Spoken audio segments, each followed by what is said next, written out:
Peace. Hey, Sugar Armani, and I'm back with another video. Rise in thoughts. My hot take on spirituality currently, your spiritual journey, the spiritual journey of ascension, negativity plus positivity. The polar opposites and the directions that they can pull you in. I feel like, look at that black cat. There's a black cat running around. In my previous video, I talked about dissolving the influence of social media, and really in the aspect of spiritually, what we consume and just, how it affects the spirit. And so now I say that in the aspect of spiritually, when you're on your own journey, and you start to come into conscious awareness of life, of your role spiritually, and also just physically as a human experiencing, life. You have to choose. You're either going to choose to be influenced by your elevation, your ascension, the positive aspects. Ooh, excuse me. The positive aspects of just spiritual ascension versus the negative aspects of being consciously aware. And you have to be able to choose which path you want to take. You're going to take the route of taking in all this information that leads to a negative impact and leads to you feeling drained, leads to you feeling like, what's the purpose in being here, leads to those feelings of, I need to get out, escapism from doing what it is that you want to do in life, from pursuing goals and dreams that you had, once you dug yourself into a rabbit hole. I think the key is understanding balance and knowing what information and things to stay away from.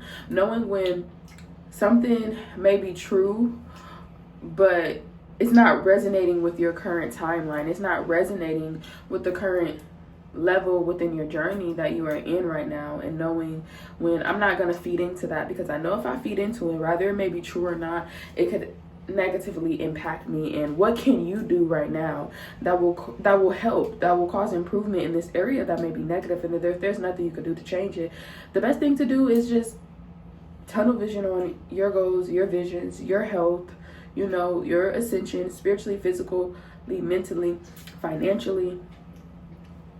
You have to choose your heart. A lot of things are hard, Even once you start learning so much about life, you can no longer be the sheep and knowing certain things and having to be on top of yourself, on top of your health, on top of your education, and just learning more things as you're ascending and on top of your health can be hard. But also it's hard to be in a hole and to not be mentally stable and let the negative things that are going on in the world impact you. That's hard too. So I think the most important thing that I have learned is that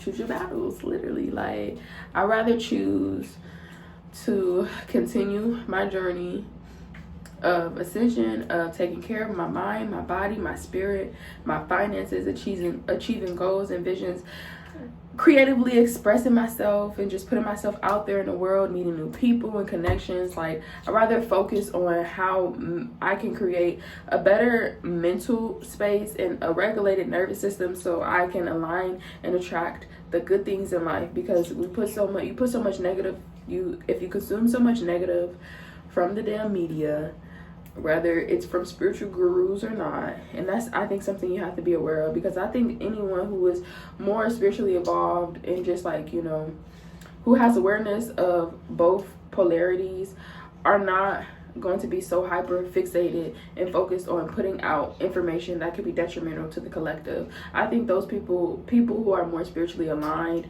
and have a more of awareness of the impact of these things and how the mind works and how the body follows after, I think they're more consciously aware of putting out positive feedback. Yes, the collective of people who are doing that, you're not going to just act like it doesn't exist. But we're focused on things that are occurring in your life, the things in your life that you need to improve, not what's going on in other people's life. Because the only way I think, to change the world is to change yourself. It's to focus on yourself and your inner self, because our internal world is a reflection of our outer world. So, you know, the collective dream is dictated. It starts off individually. So I feel like as we continue to focus on ourselves and our own internal world, our own internal dream world, and manifesting that into the physical, doing what you can for you, everything else will naturally fall into place beautifully and abundantly. And that's where I'm at in life. And that's what maybe I've been beating around the bush about when I say like dissolving social media influence and how I feel about life and taking on different belief system and stuff, is because I allowed myself to go down a deep hole, a dark space where I didn't want to do things. And I felt like I gave up on life for a little bit, you know, on myself, on my visions, on my goals. So I'm like, if all this stuff is going on in the life, and why do I have to do this? And why was the system built like this? But it's about utilizing what's here right now, alchemizing. Okay, baby girl. Alchemizing what's in front of you. Alchemizing what's in front of you. Turning that shit into gold, okay? Yeah. That's my hot take. We're gonna enjoy life to the fullest, because life is beautiful. Just as life can be bad, it also can be beautiful. And this realm is a beautiful, magical, mystical place, and we're gonna allow it to be that. Keep achieving, keep growing, keep elevating, keep ascending. Yes, ma'am. And mommy out. Peace, hotties.